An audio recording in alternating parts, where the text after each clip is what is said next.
right, we're live. Let me know when you're ready. I guess you started, so. Yeah, I do. Okay, hold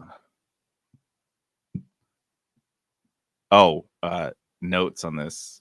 Let's go real fast. We want this to be punchy. Okay. Like an Aaron Sorkin film. Dude, so I put some finished compost on my peach trees today. Oh, man, nice. What was the pH? 7. Oh, baby. You know it. But the thing is, it's my compost. Your compost? My compost. Posted it myself. Shoot, bro. Let me get in on that. No way. Make your own pile. You know I can't compost. What if my family finds out?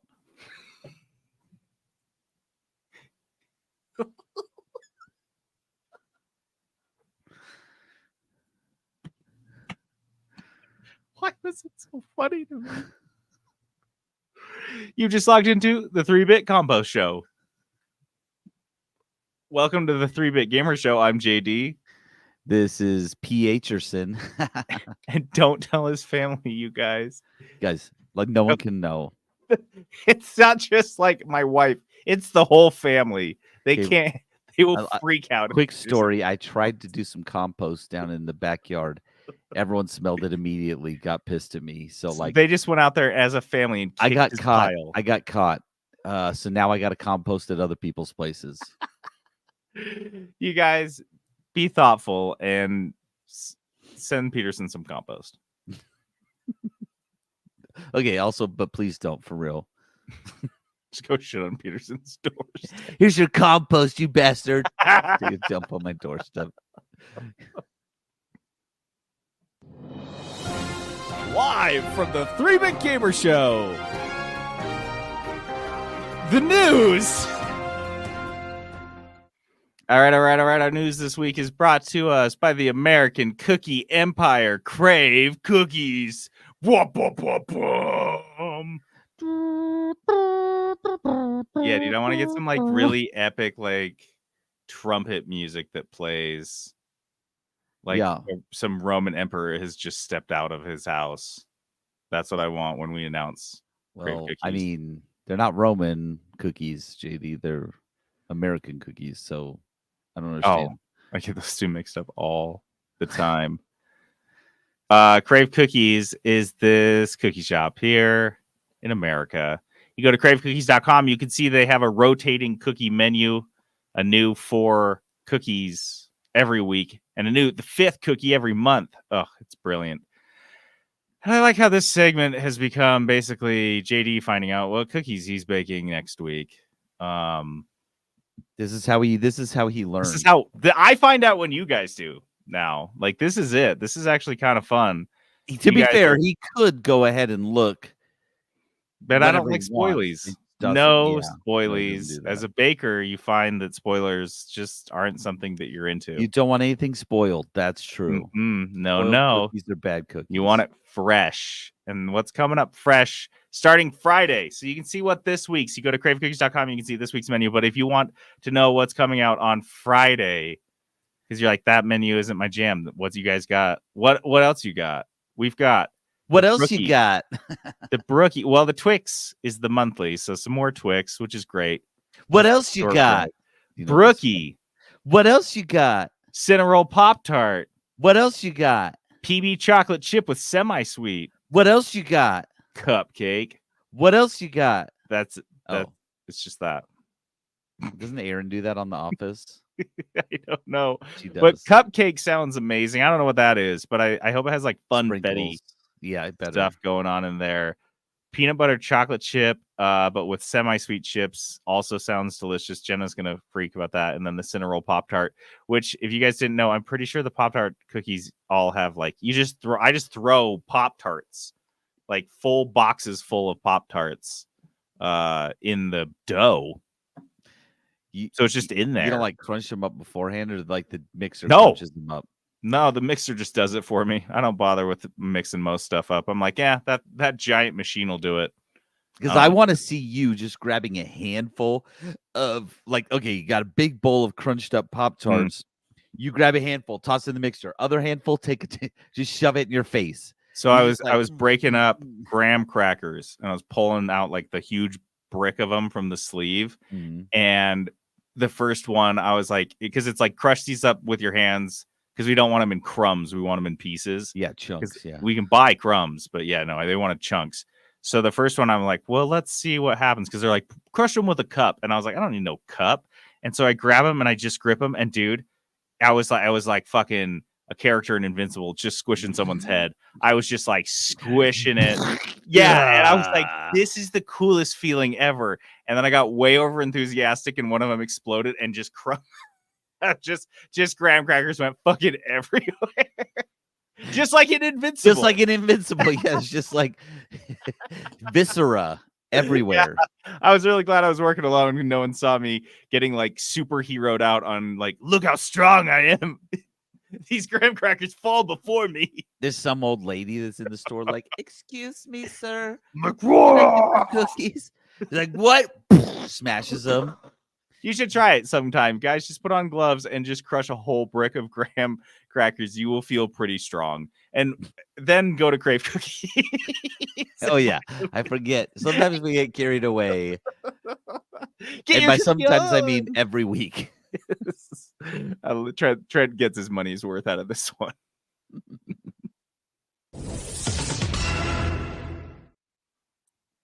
In what will prove to be this generation's equivalent of leaded gasoline, Fortnite is working on letting kids watch TikTok picture in picture while they play. This is what I think for a game that's as frenetic and like attention span sapping as Fortnite. Why not see how far we can push it? How much worse can it really get? What if we have a little picture in picture with TikTok? So you can just have TikTok running while you're playing Fortnite. And I assume you're talking to your friends and you're checking Discord and you're making sure that people aren't cyberbullying you. I think what they're trying to do is just make, you know how you can do that duo? They do that duo thing on TikTok where it's like they're just showing your face reacting. Yeah. Now you're just going to show you playing Fortnite while you're watching the videos up. They're just making it easier to do that.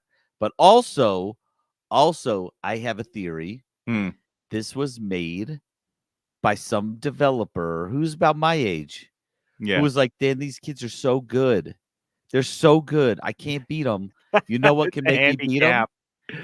Dude, put TikTok in. They can't resist. They cannot resist. They're just going to be staring at TikTok, and I'll kill them so easy. Look, they're doing it anyway. If they're driving their cars, they're on TikTok. If they're at the grocery store, they're on TikTok. Like it is always there in like the lower right corner of their vision. So why not just put it in the lower right corner of their Fortnite? Whenever I'm talking to my kids, they're just doing this. I'm like, they're looking at me, they go like this. Their phone pops up. The phone slowly slides into view, and their irises are like torn away from your attention. What? Right here. Snap, snap, snap. Right over here. And then like, what? No, what? No, I wasn't. I was listening. That's this came from Fortnite leaker Hypex on Twitter, who found the feature through some data mining of newer game files. Also, this is a great way to have ads served to players, because then TikTok, you can just put some TikTok ads in there and you can have ads and everything. It's going to be great. Fortnite is going to be fun for it, to be honest. Yeah, the kids will be so happy. No, like we're making fun of this, and if any of our listeners are under 15, they're like, "What? These guys are being dicks. What's wrong with these old fogies? These guys hate Fortnite and they hate TikTok and everything that I love. Understand what it's like to be alive in 2024." Yeah, I feel so old every day. Dying harder. Not content to stop ruining the gaming industry after leaving Blizzard, Mike Ybarra wants to add tipping to games. He wants you to be able to tip. You know what? I'll just do this in his words, because he tweets this out. Now remember, this is the guy that left Microsoft, or he left Blizzard. He left Microsoft to go to Blizzard, ruined Blizzard for a little while, and then he as president, and then he left in January to, quote, become Blizzard's biggest fan from the outside. I don't know what this is, but maybe that's how he sees. Here's his tweet in full. I've thought about this idea for a while as a player, since I've been diving into single player games lately. When I beat a game, there is some that leave me in awe of how amazing the experience was. At the end of the game, I've often thought, I wish I could give these folks another $10 or $20 because it was worth more than my initial $70, and they didn't try to nickel and dime me every second. Quick aside, does he not see the irony that he was like overseeing games that constantly tried to nickel and dime you every second? he's like, I started playing games after I left the industry, and what I found was that I actually hated that. It was terrible. Games like Horizon Zero Dawn, God of War, Red Dead Redemption 2, Baldur's Gate 3, Elden Ring, etc. I know $70 is already a lot, but it's an option at the end of the game I wish I had at times. Some games are that special. I know most will dislike this idea. And then he does a smiley face. This is where, if this were a in-person conversation, I would slap you across the face as hard as I fucking could. Yeah, but he did a smiley face, so you're pretty good. That's the point where I would slap you in the face. By the way, I realized we were tired of, quote, tipping and everything else. Why do you put that in quotes? What does that mean? But I view this different from a pressure to tip type of scenario many gamers face and give feedback on. So it just kind of descends into weird Coke-fueled babble at the end there that doesn't make much sense. But he's basically saying this is for full price games. This is not who actually would deserve tipping. It's like a AAA $70 AAA There's game. one group of developers in the industry that would deserve tipping, and it's indie devs. It's these tiny guys, these people, these like Planet Crafter, right? Where they're charging $10 for their game already. I bought this game 2 years ago for $10, and I've been watching the dev side. I'm just thrilled. If they were like, "Hey," even if I finished the game and they were like, "Want to leave a tip?" I'd be like, "Ugh, what? Yep. No." Yeah. Oh, but if they were like, "Hey, here's a link to our Discord or Patreon," and that was on there, I'd be like, "Oh yeah, maybe I will tip these guys." Yeah, but those are the only guys I would like. No, give a little extra money to. Yeah, $70. And by the way, a couple of things that are going unsaid or unthought of, because even though he says I've thought about this idea for a while, I think it's really hard to come up with good ideas when you do all of your thinking with your head lodged firmly up your own ass. Yeah. But have you thought, Mike Ybarra, clearly haven't, where the money goes? Who does the money go to? Have you considered that after a game, especially a single player game like this, there are layoffs? There are people who are let go from the studio while they spin up the next game. Well, they don't know what they're working on next, so they're not going to keep a bunch of QA guys around, and so they let them go. So when you tip, are those people getting residuals? Because you know goddamn well they aren't. And even if they were, how do you spread that money around? Because I would bet Mikey would really like basically 50% of that tip. Every tip, you could break down that singular dollar and see how many cents goes to everyone. Mike Ybarra wants at least 50 for himself, and then the C-suite takes another 40, and then maybe a handful of the product managers and director level guys that are still at the studio who worked on that get a couple extra bucks in their paycheck. This is an insane proposal, thoughtless even by these guys' standards. This is my exact same thought. I was like, yeah, where would this money go? Okay, it would just go into like an extra fund. That fund would not be divvied out to the workers, guaranteed. This would just go to the bottom line so they could just they could give each other high fives at the quarterly earnings call. Yeah. Like this is crazy. Like no way would I throw extra money just at a large company, not have no idea where it's going. Not for any exchange of goods. I've already paid them for the exchange of goods. It'd be like going to Walmart and being like, you know what, dude, I just really like this product you sold me. I'm going to give you guys some extra money for this. Nobody who deserves the money would get it. That's insane. So yeah, this is crazy to me. Like JD mentioned, the only time this could be worthwhile is a small little indie dev their game's been on early access for 10 years, you know. And this already exists in the form of buying your friend a game, sending it to somebody else. I mean, all of these things are always available. You can buy multiple copies of a game and just give them out on Steam. So this is like, just like I said, it's mindless, and it earns our friend Mike Ybarra the fabulous honor of our shitbird of the week. Shitbird. You win. Way to go, Mike Ybarra. Industry trend chaser EA is jacking up the price for their subscription EA Play. Because it turns out nobody's using it. That's, I guess, that the Dude. hidden part of the headline. That was my first thought. Is EA Play is still a thing? Because I thought at some point you got it for free if you had Xbox Game Pass, and I assumed it didn't like it absorb into Game That's Pass what or I something? thought. But apparently it's his own thing. It's $5 a month no longer. It's $6 a month now, which at that price increase, that's just where you're just trying to goose profits for a quarter. Yeah, That's it. They're like, you are not offering anything else for that extra dollar, and you're only setting, and you don't need it, because if you needed it, this would go up to $7. This would go up to $10. But I feel like, and the Pro, that's the basic one. The EA Play Pro subscription, they also have one that's $15 a month. Can you believe that? EA has a $15 What's a month on there? That's what I'm saying, dude. I'm looking. I Googled. Can you play like Madden 2004? EA Play is like FIFA 20, Mass Effect games. It Takes Two. Their huge library is bolstered by the fact they put out like 5 new sports games every year. I don't even understand. They don't really have that many games. Honestly, they don't need this. Just sell all your games to Game Pass and that's so yes, $17 a year now. It was 15. It's $17 a year now. Or I'm sorry, a month. A month. I think that's wild. Oh, I don't. I mean, $6 a month. I'm like, if there's a couple EA games that like my kids play, like, I don't know, Plants vs. Zombies. I don't know.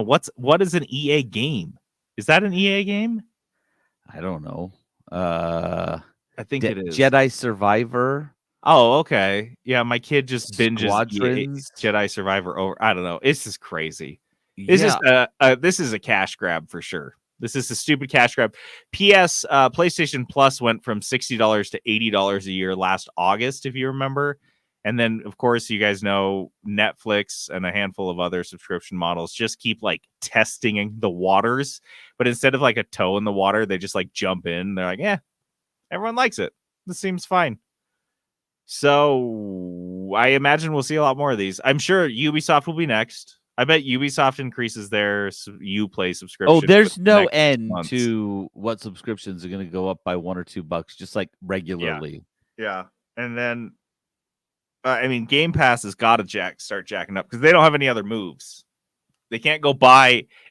They bought the biggest game company in the world. There's none left. They can't buy any other gigantic game companies. They're stuck. Yeah, you know what their move is? To release a good Call of Duty game. Like, they have to make a good one. Period. But that ain't going to happen. Hold on. Hi, Jerry. Michael Scott. Well, this is slightly embarrassing. I'm going to have to ask you to pay me a little bit more money for that delivery we dropped off yesterday. Yeah, we did. We got the check, but we're just going to need a much, much bigger check.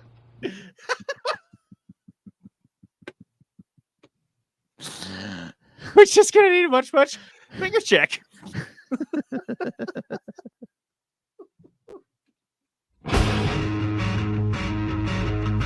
I'm sorry to inform you. Welcome to another company reset. Hope you've updated your resume.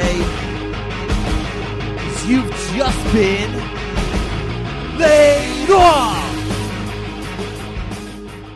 Just one this week, but we have to play the song. Yeah, it's been a few weeks. So this is EA is shutting down the Apex Legends UK QA team. I don't think that means it's just QA for the UK. It's like that's market. Team. I think the QA team was in the UK, and there's about 40 people affected here. This is kind of bleak. During the call, so they were just all these QA people. They thought they were doing fine, and they get put on a call, and apparently their managers and everyone above them was also unaware of this, and they're just like, "Hey, you're all fired. Bye." And then during the call, it was said that the decision not to renew contracts wasn't due to the team's performance, but due to a quote restructuring of the business. Sources said that the team performed well and hit all its internal targets and goals. So these guys are doing their job well. They're doing everything they were supposed to do. They even had targets and goals that were set, and they met and exceeded them. And they were like, dude, nah, we're shipping these off to some. We're going to find a country where we can pay people $2 an hour to just like do like a subpar job. That because let's be honest, QA barely matters in the game industry at this point. They will release we'll patch a it. We'll just pile patch of garbage, and just be like, day one patch, and then we'll just patch it for the next 4 months. Like, it's fine. It's fine. We get tens of thousands of gamers to just test our game live for us. Yeah, that's what I was gonna say. They release a game, and then we are the QA. Yep, for so much them. cheaper because we pay money to be the QA. You know, when some games at the beginning they'll be like, yeah, like, do you want to send crash reports, or do you want to send that type of stuff? That's what you're doing. Yeah, you're just paying for that privilege. automating the QA process. So, look, we're all game developers. Isn't that fun? I didn't know, but yeah, I did put that on my resume. So yeah. So just 40 more on the pile. Although, as Peterson pointed out, we haven't played that in a couple of weeks. It's been a while since we've been reported on layoffs. So maybe with Q1 closed. Yeah, usually it's like Q1 and Q4 is where we get the heavy hitters. So Q4, we'll see some more heavy hitters coming in. They'll try to run with the crew they have now, realize they don't have a game, shut down the game, lay people off. I think that's my prediction. Phil on our YouTube makes a very interesting point that the QA people were probably let go because Apex is a very polished game, almost completely perfect. We don't even need QA at this point. No bugs. That's what they're saying. They're like, Apex is good now. It's perfect. There's no problems with it. What are you guys even testing? Also, we're releasing a new character, but New Story doesn't need testing. It's fine. It's perfectly developed. There's not going to be any problems with it.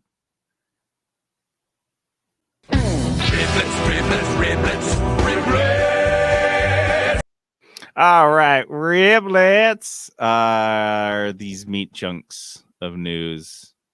Little tiny chunks, chunklets. Oh, someone puts that on a menu, and I'm outside of like Louisiana. I am not going to order chunklets. No, but is this? You're like, oh, is this like a regional thing? They're like, no. There's like one homeless guy outside, and he's like, don't do it. You're like, wait, you don't know what chunklets are? And he's like, oh, I know what chunklets are. I had to kill the man who told me what chunklets were. You don't want to know. How do you think I ended up here on the streets? All right. Well, all the news was kind of chunklets this week, but we're gonna find a new fucking bumper. How am I gonna find a song that says chunklets? Chunklets. All right, Trent, we need you to sing for us again. First up here, the number of Japanese arcades has declined by 8,000 over the last 10 years.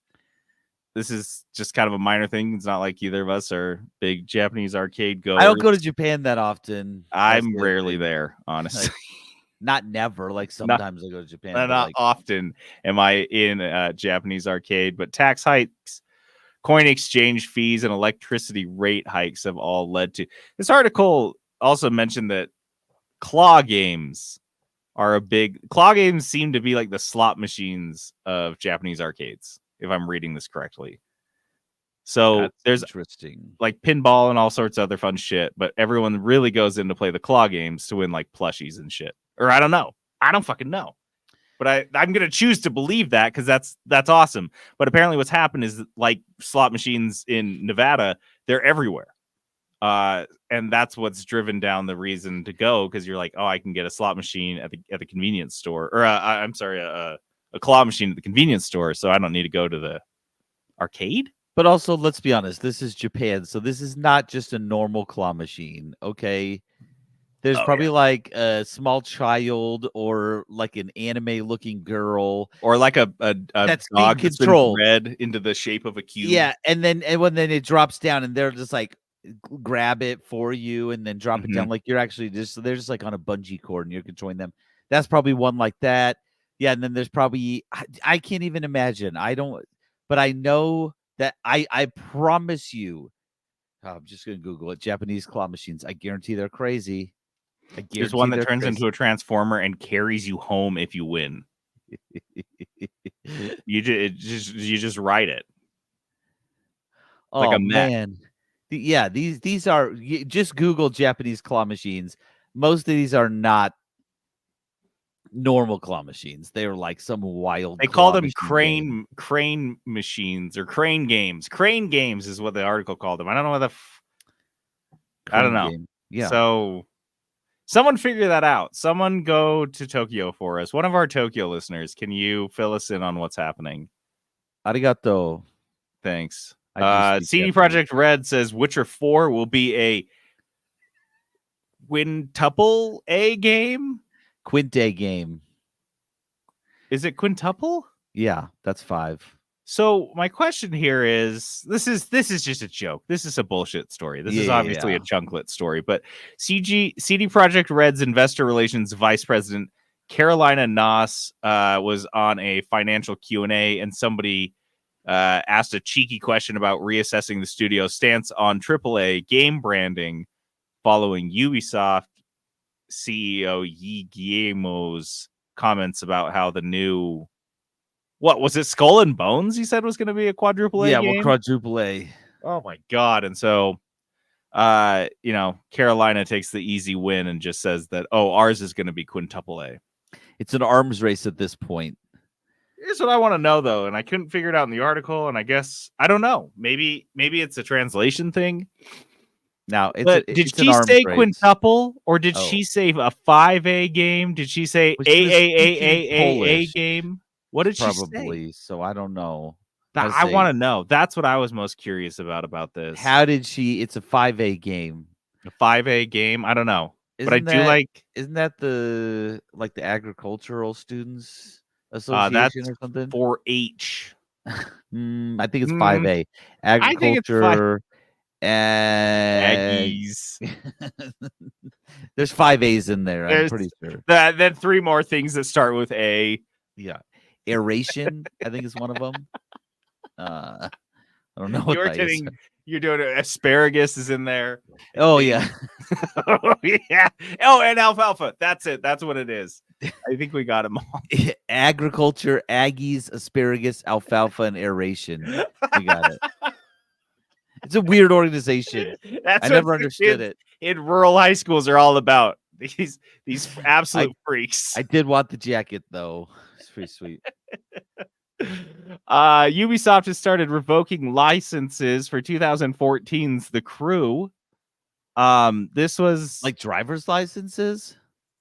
So you buy The Crew in 2014 or anytime after it, and it's a game where you like race around with your buddies and like do heists in a car. It's basically like Fast and Furious the game.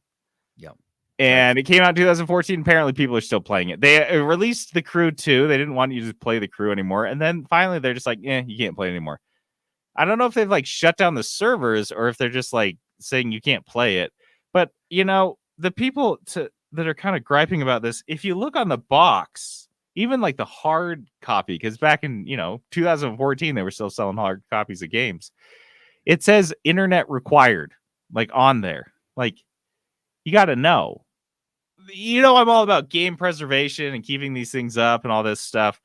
In this instance though, like they were pretty upfront. They're like, this game is, you don't want to buy this. It'll only last as long as it lasts. Let's be honest. It's going to be a piece of shit. And then they released The Crew 2, and you're like, no, I refuse. To The Crew 1. I'm a Crew loyalist. I've been playing my Crew is for a decade. Guys, let it go. It's not World of Warcraft. It's The Crew from Ubisoft. Just let it go. The WoW killer. This woman left a Yu-Gi-Oh event because of the smell. I miss cons. Who was it? Who was this woman? Just like a random woman? What are we reporting on here, Peterson? Yeah, no, I thought it was funny. This lady, she was a lady. She was a something lady. I can't remember. She was like a it's just like, this is like a social media. This is a Twitter post. I saw this and I was like, I miss conventions, because you know what she's smelling. You can smell the smell that she's smelling. And yeah, like I don't miss the smell, but then I'm like, man, I gotta get back to a convention because it smells like convention smell. Dude, the like convention an smell indoor is smell. so unique that when you just smell something that's just BO, you're like, oh, that's nice. We're back to just the basics.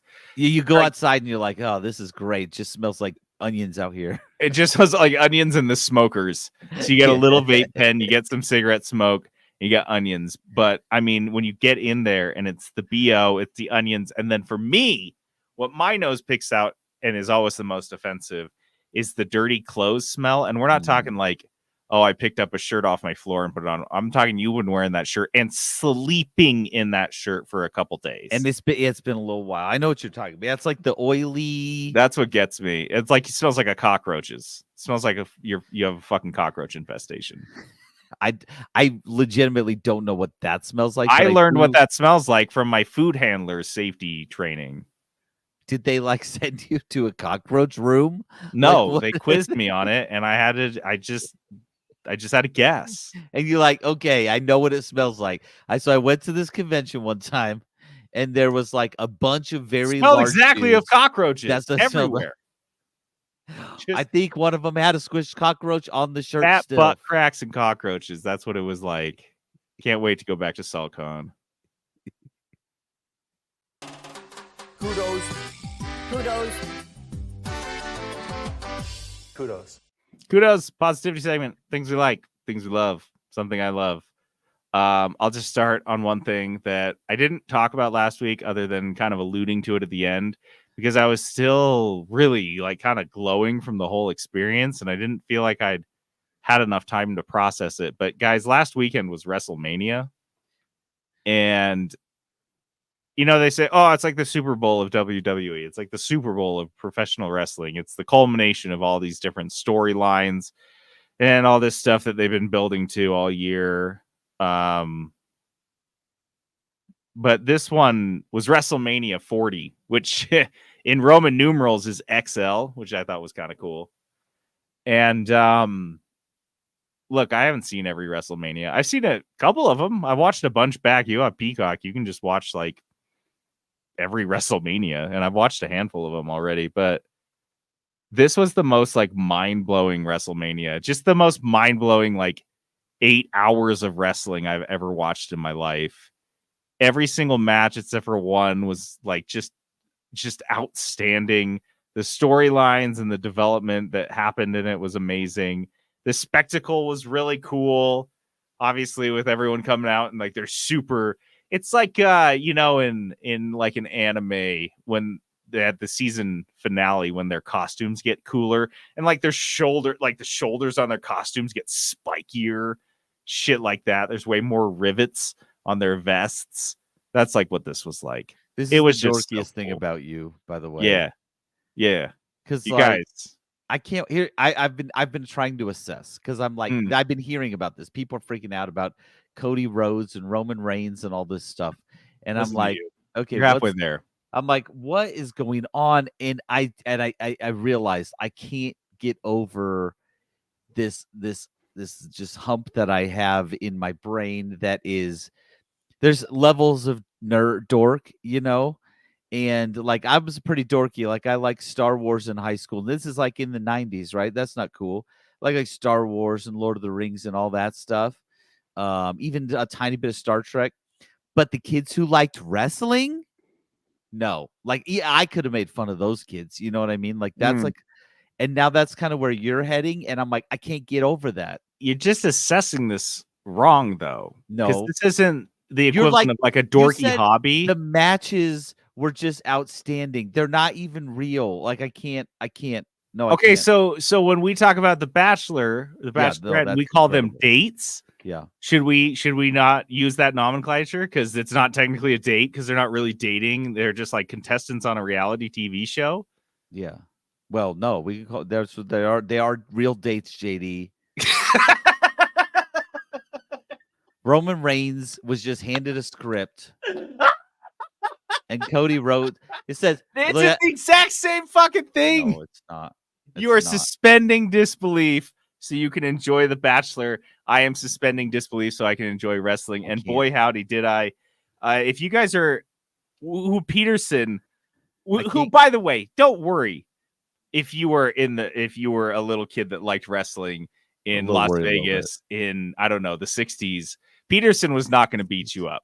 No, He was just a little guy, and no, his and I thumbs was don't nice. work I all the was way. nice. I wasn't mean to people, but I did look down on you a little bit. Yeah. But you don't have to worry, because if you were those guys, come back to the fold. It's good now. Wrestling is way good again. Like, it is so good right now.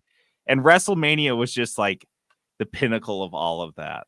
Okay. So, you know what? By the way, this is another reason I didn't bring this up on Kudos last week, because I didn't want to hear you yuck my yum even for 1 second, because I was riding a high, and I knew if I brought it to Kudos, you'd be a dick about it, and you'd kill my buzz. And I was like, I had such a good buzz going. I didn't want to mess with that. Look, I'm happy that you enjoy it. That's the thing. Yes, but I'm telling you, I cannot get there. I can't get there. I'm not trying to. I don't want you there. You're a buzzkill. You're a Debbie Downer of wrestling. I'm going to watch it now. I'm going to do what I do when my wife watches Lifetime movies. I'm going to stand behind you and make fun of the whole thing the whole time. If you did that, even trying to do that, by the end of like your third Monday Night Raw, you'd be like, I'm kidding, JD. This is great. I love this. No. I'm a Cody crybaby. Actually, I would have left 4 hours into it. That's too many hours. I love it. What do you? I have just a quick one, and then we'll do a big one. Yeah, but I have a quickie. It's just that, look, Saturday Night Live has not been very good for a long time, right? Most of their disagree, skits are but go on. subpar. But there was a skit with what's his face, the guy in Barbie, Ryan Gosling. A skit. It's just Google. Just go on YouTube and look up SNL Beavis and Butthead. Bro, I could not stop laughing. The premise of it is no, don't give the premise. Just let people watch it. Okay, yeah, just watch it. It's so I had a guess of what it was when I saw the thumbnail, and I had no idea where it was going, and I was so delighted. Did you watch it? Yes, it is so fun. Did you watch the Papyrus 2 one? No, I haven't. I just barely saw that one. Have you seen Papyrus, the original one? Ryan Gosling plays a dude. This is years ago, like 10 years ago. He plays this character who is so deeply upset that it's causing like a psychological break that James Cameron used the Papyrus font for the Avatar headline. Like, he didn't use like a unique font or like someone designed something. He just used Papyrus. And in Papyrus 2, Ryan Gosling realizes that Avatar 2 used Papyrus, but they just used it with bold. They just bolded Papyrus. And okay, I'll definitely watch this. It causes him. Yeah, it is another psychological break that turns the story just gets so fucking twisted. And you're like, what am I still watching an SNL skit? It's good. It's those two skits you've got. I don't know. Okay, I'll go watch them. Magic on SNL. I don't know what's going on. Yeah, I don't know either. Because the Beavis and Butthead one is so good. And this is the little thing. No one can look at them without breaking. Like, breaking very obviously. This is like Jimmy Fallon level of breaking. It's so funny. Yeah. Anyways, watch that skit. It'll give you a good laugh, especially if you were familiar with Beavis and Butthead, even a tiny bit. Even a slight. It's so good. It's very good. Last up here, kudos, huge kudos. And I think we'll be talking about this more. I don't know where. We absolutely or will. how. But the Fallout TV series is, in my opinion, without a doubt, the absolute best video game to live action adaptation ever made. Period. I'm one episode in. I watched one episode. I watched the first episode tonight, and I absolutely agree with you. Literally everything was just like perfect. I don't even know how else to explain it. They captured the essence first of those video games so perfectly well. It's amazing how they did it. It feels everything in there felt like you were playing an amazing side quest or something in a Fallout game. The beginning story felt like this would be the beginning to a Fallout game. Like, it was outstanding. I texted Jeff and I said, this is the best Fallout property. This has done Fallout better than any Fallout game has. It's so insane. It's the best Fallout game ever made, and it's a TV show. I don't know how else to say it. Like, I felt so engaged with it too. Like, this was weird because, like, a lot of times I'll watch shows and I'll be even if it's a new show, I'll like have my phone up or something, like playing like a mindless game on my phone or something. This one, no, I set the phone down and I was as engaged as if I had been playing a Fallout video Yes. game and I'm watching a Yes. like a story-driven cutscene, like a very important cutscene. I was so just like into it. I don't even know. Like, The sets, the oh, costumes, even the dialogue, the jokes, the creature design, the weapons, the sound design, the music, everything is so pitch perfect. If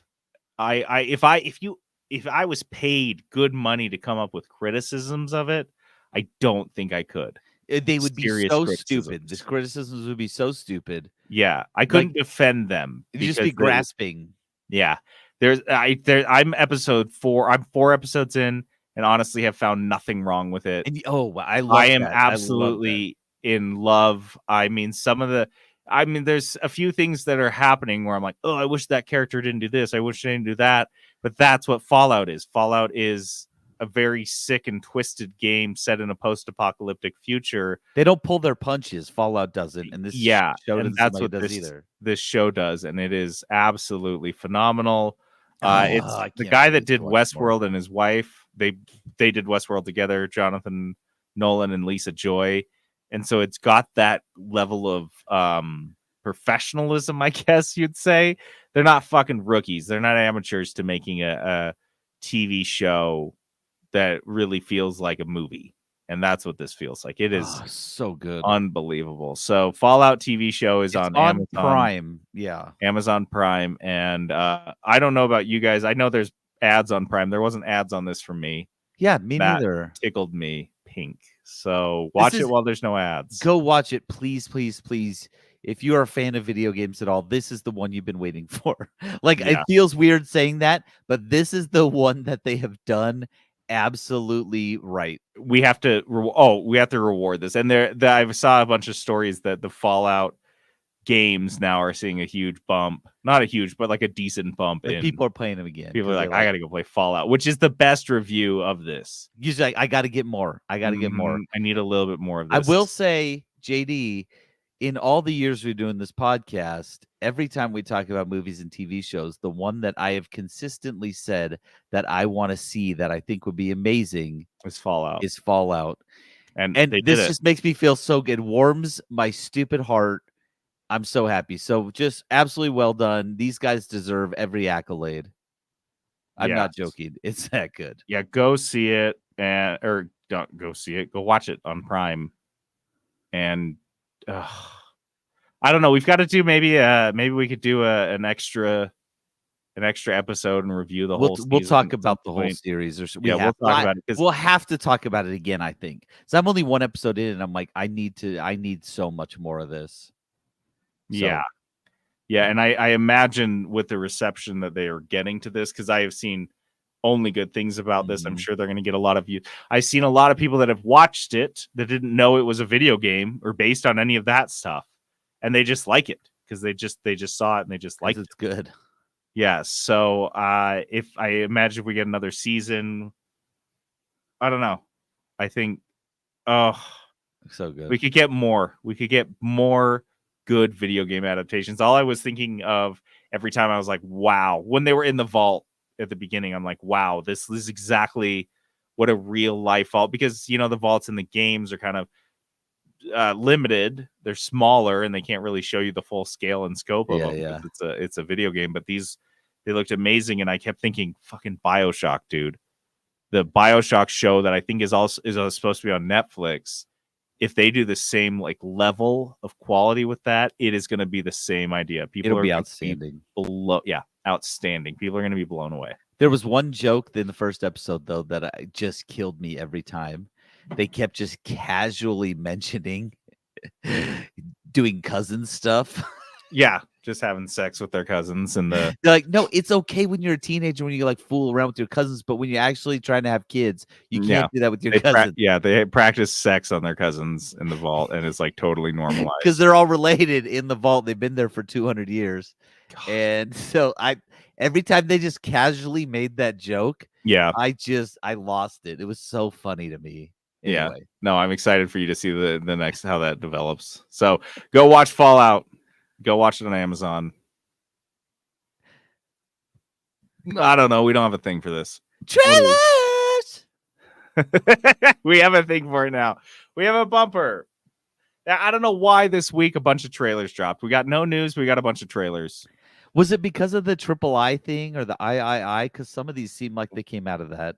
Maybe two of them did. Yeah, that's what I think.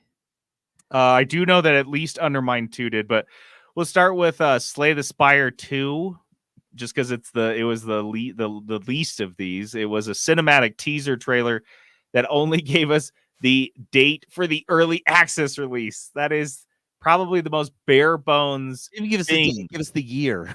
that you could use to justify making an entire 45-second trailer.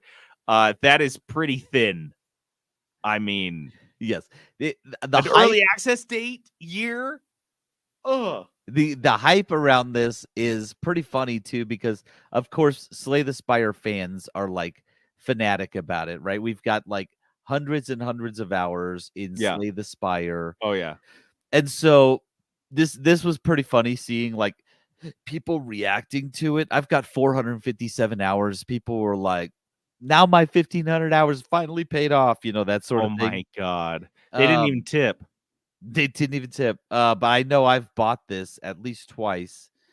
Me too. Switch and Steam.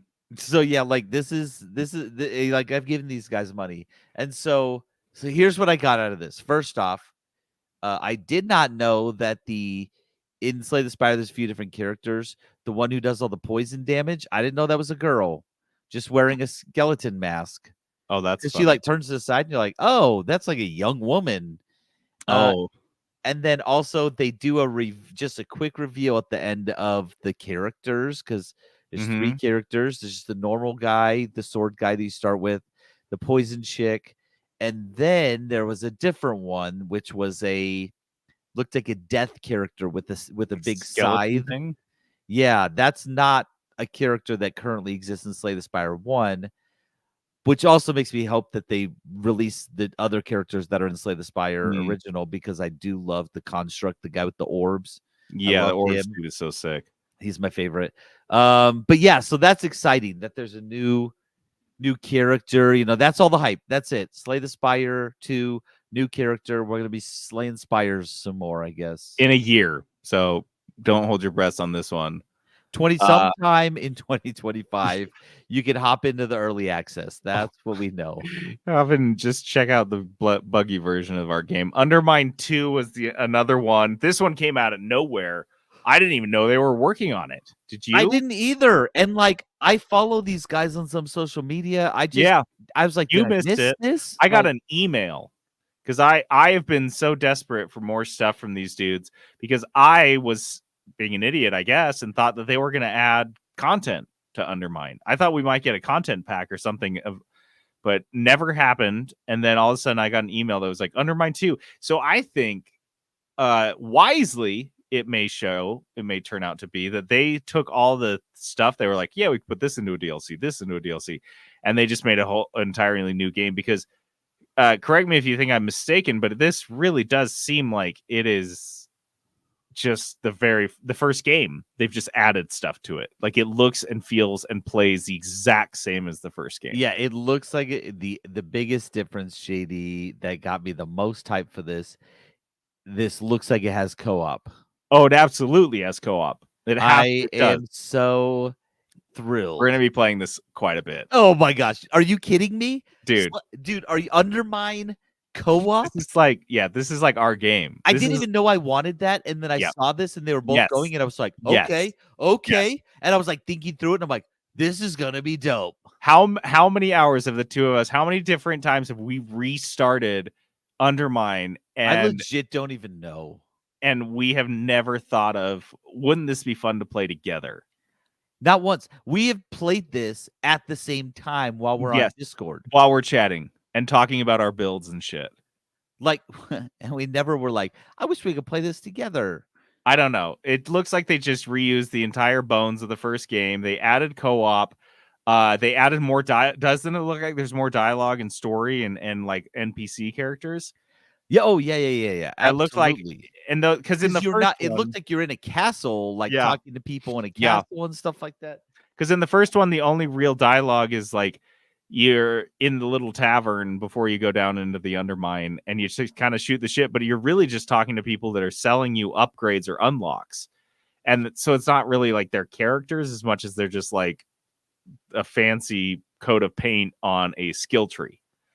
But these look like actual characters, like NPCs that have like dialogue and stuff. Mhm. And then so here's my question on the co-op, and I watched the trailer 3 times to try to see if I could figure it out. Do you think there's friendly fire? Or do you think I would assume no. I would be Okay, curious so I to just know. watched a point at like 12 seconds. The guy, the miner, does a swing that launches 3 fireballs. Yeah. One of them hits the girl. Yeah. I don't think it damages her. Okay, but I think bombs might. I think there will be abilities and things that you have to be careful about coordinating. Well, bombs damage yourself in the game. Yeah. So I don't know. It looks amazing. I didn't even see. Was there a date on this one? This was part of the III initiative, which Peterson mentioned. I didn't see a date, but it is on Steam to wish list. Yeah. Also, what's with the giant bomb? Oh yeah, they don't even have a date. So I wish listed this on Steam. Yep. Yeah, I'm really happy. I think that bomb just happened. It just seems like that's a quirky thing they added where if you hit a bomb back and forth, it gets really big. It gets bigger. Anyways, so this one of all the trailers, this is easily the most excited for. I was for this one. Instant wish list. Like instant I buy. played 10 times more Slay the Spire than Undermine 2, and Undermine 2 is one of those games that I would recommend to anybody. Undermine 2 is like, I am so stoked for this. I am so stoked for this. Unbelievably pumped. Star Wars Outlaws. This was already announced, right? We already knew this was coming out. We knew this was coming out, and this is, I think, the one they've kind of teased this for a little while. Yeah, this is a first person or a third person single player story game. And it's developed by Massive Entertainment, the guys that did The Division. They're with Ubisoft. It basically is, you son of a bitch, I'm in the game. It looks like you put together a crew, and that's the story, is like a heist kind of a thing. Here's what I'll say. This is, I have mixed feelings about this. It's lazy, dude. This seems corny and lazy. And then they throw in like a cute little animal character, which is, again, seems lazy. It's like, oh, how do you make it? How do you make people like Star Wars? He and I have only been together forever. It's just been us. It's just been the two of us. Me and my like space puppy that always looks like a puppy. I've been with him my whole life. And so here's what I'll say. The game itself, it seems like something I would want to play if the game is good. Yeah. However, the story is legitimately the most generic Star Wars story. Yes. Here's what it is. This is a girl. She's just like on her own. She's a loner, her and her little space puppy. And then there's this big bad. He's recruiting all the other bad guys. He's like, we gotta do this one big job. Bitch, I'm in. And she's like, I want to get in because you're a bad guy, right? You're theoretically a bad guy. You're like a smuggler type of person. You're like one of the good bad guys. You're the Han Solo. Like I mean, and that's exactly what you become. You're like, I'm gonna do this too. I'm gonna go steal. And then they're like, no, you got to steal from the bad guy. You got to steal his stuff. So you're a good guy. You become part of something bigger, and then you're a good guy at that point. You become a good guy. And I was like, this is the most generic Star Wars story I've ever heard. Lazy. And you're also the most generic looking character. Yes. I have, in the whole trailer, you are hands down the most boring looking character. There's some like interesting, fun looking stuff in there. Yeah. You are the most boring of all of them, bar none. This looks like it was a game designed by committee, like a board, like very high up. It's got to have this. It's got to be set between Empire and Jedi, because that's the movies that the people actually like, even though we keep making new ones and everyone shits all over them. Yeah. So we'll just stick to the good ones that people liked. And then we'll just make it the exact same story that has been told so many fucking times. There's even a scene where the Han Solo girl gets in her raggedy Solo. ship. She Hana Solo. She Hana gets in Solo. her raggedy ship, which doesn't look anything like the Millennium Falcon.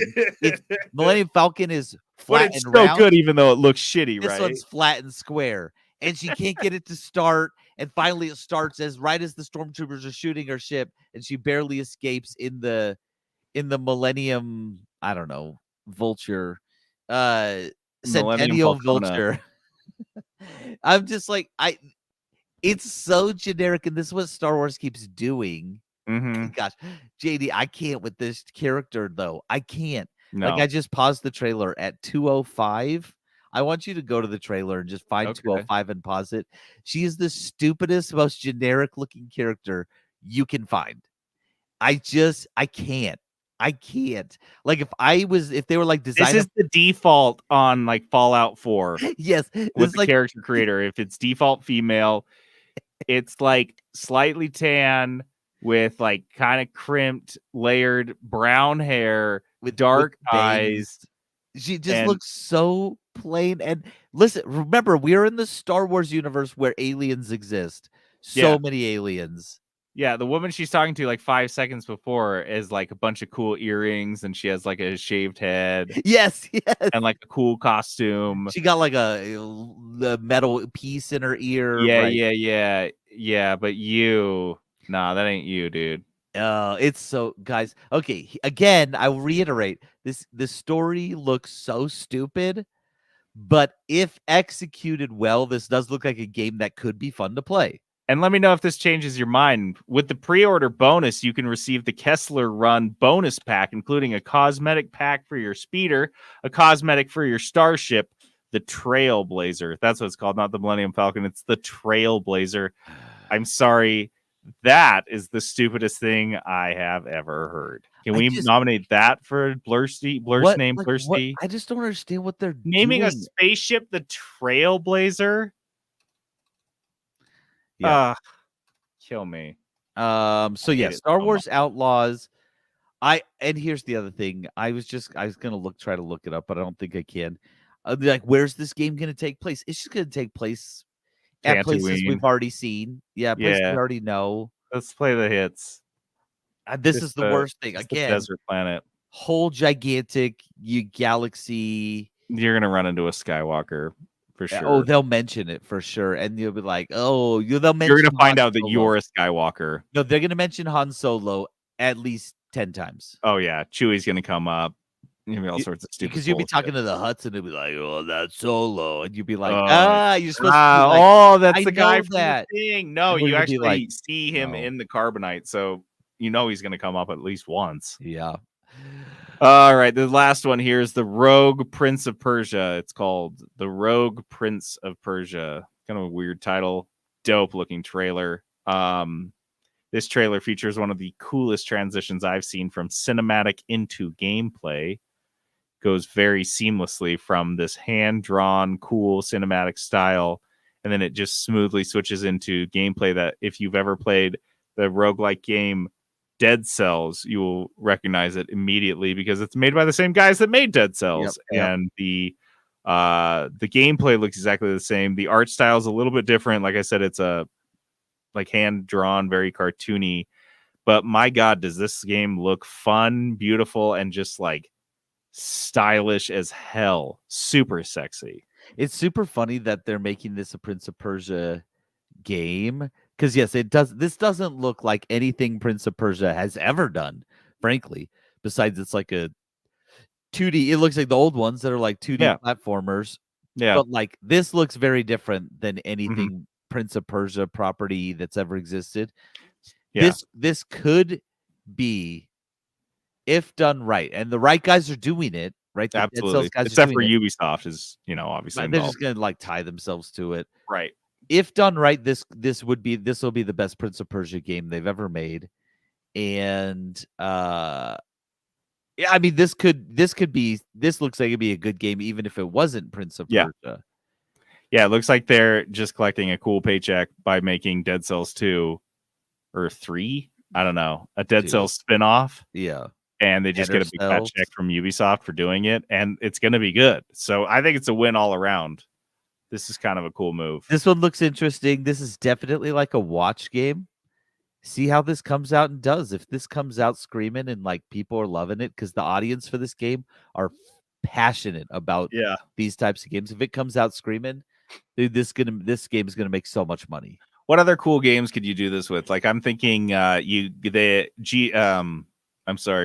Games 2K, we got to talk. They go to the guy that does Rogue Streets of Rogue, Mike Dabrowski. Yeah. They say, Mike Dabrowski, we got to talk. We got to talk. We want you to make GTA Rogue GTA. And he puts a Grand Theft Auto skin on Streets of Rogue and makes like $5 billion for doing it. I like that. What other games could do that where the developers like, hey, indie games are kind of doing things that have already borrowed from what we set up years and years ago. Maybe we give them a crack at the license. I think that's kind of a cool trend. Yeah, I would be in for that as well. Give these like smaller studios with a big hit, give them a property, be kind of fun. Yeah, it's just like cool JRPGs, and you could just have them do a new Zelda or something, or new Final Fantasy in that style. Whew. Yeah, I mean, here's the thing: there are properties that should open up even more, like Uncharted. Right, do an Uncharted like a little bit different or something like that. Do a Tomb Raider. Do a different style of game for that. Do God of War even. You can do a different style of game, just like because like Zelda has done that. Right, Zelda games. There's been all sorts of Zelda types of games, and they've all been pretty good. So I don't know. I like this. I hope it's good. I think that's what we're kind of arriving at: is that the Rogue Prince of Persia, if it slaps, this may be a viable thing for cool indies to. Yeah, this wasn't like this would. I would be hyped on this if I didn't just watch the trailer for Undermine 2. That's right. It's hard to get it up after that, dude. Dude, yeah, I came like 3 times during the Undermine 1. Then I was like all spent. I was just like, I should watch his last. So, all right, that's it. Those are the trailers. Go watch them. Somewhere. I don't know. Just Google them. You they're all on. Everything's on YouTube. Why are you guys even asking? We'd send you links, but you should have found it by now. Dice of Destiny. Dice of Destiny is this game we play at the end of every episode. We roll a 6-sided dice to see who will be rolling the Dice of Destiny itself. A 20-sided dice with 20 different game genres that we have assigned to it. Then we roll a 6-sided dice to figure out our budget for the game. Then that person that has rolled the Dice of Destiny finds a game in that genre for that price. They pick it, play it, review it.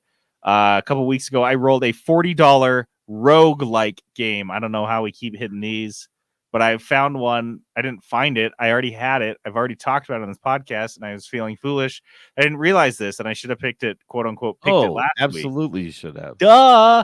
Deep Rock Galactic Survivor, a game that I played during the Steam Next Fest, back when it was just a demo. This is a survivor type game, so like Vampire Survivors. But and Vampire Survivors has the roguelike elements of leveling up and selecting new abilities with each level as you go. So it is definitely roguelike, not roguelite. I don't know what the difference is still. Wait, roguelite. The words are too similar. You can't just one of them is that is like FTL. That's what I remember. I think roguelike is like FTL in that like you don't unlock a ton of shit long term. You just unlock a few things and it's like the same punishing game. Roguelite is if it only has, because this game is primarily a survivor game, right? It's primarily a bullet hell. That's the game type. And the upgrades are just like kind of a little side part of it. You wouldn't say that that's the, because would you describe Vampire Survivors as a bullet hell first, or Yeah. No, that's so how I that's describe what it is. So the rogue lights are the ones that only have a light amount of the rogue elements. That's what I think is right, but I may be wrong. It may be the other way. But that's the distinction between the two. One I is still just don't like know. it has a couple little parts of rogue elements in it, and that's what this one is. But I'll take it because, as we pointed out, we played them all. Shit, played all the Metroidvanias, played all the roguelikes. Like, it's hard to find new ones. And I'm actually glad you're selecting this one because this is a game that I've been obviously since you mentioned it. Aaron mentioned it too, I think. Yeah, we both loved it to death. And I was It's like, super shoot, fun. maybe I got to look at it. Like I wasn't even thinking about it, but Put because it I on. played It's on your Deep wish Rock list, right? Galactic, and I was like, this is fine. Like I didn't hate it and I didn't love it, but yeah, Deep Rock Galactic Survivors, nothing like it. No, It's just like no, because with the skin, just like yeah. we talked about with the that's a skin, different type of game with the skin on it. Yeah. So I'm stoked to play this one. I think it'll be good on the deck, but I also think it'll be good on my big computer screen. So I'm excited to get some runs in this and shoot some bugs, I guess. We'll find out. All right. That's it. That's the whole kit and So caboodle. we're going short this week, short and sweet. Yeah. What We are you have guys to play going to do some more with your Planet extra 20 Crafter. minutes? I'm going to go get in the hot tub. Oh, okay. All right. So for our outro music, we have Crawl Out Through the Fallout. This was, if you remember, this was just a delightfully gross song at the end of episode 1 of Fallout show, and I heard it and I was like, this has to be our outro music. It's so fantastic. Yeah, I would have gone with Ink Spots, but this works too. No, this is I had to do this one. It's weird. It's really weird. You got to listen to it. Well, it seems like old enough we're not going to get copyright strikes, so maybe just leave the whole song on. Just Maybe. let it play. I think Yeah. he says at one point he wants to kiss I can't remember, kiss the radiation burns off her body or something like that. Like it's pretty gross. It's Dude, that's fantastic. sexy. Yeah. Like that. It's Okay.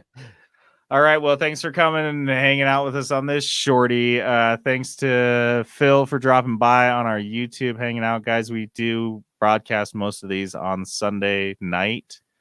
If you want to come hang out and shoot the shit with us while we record live.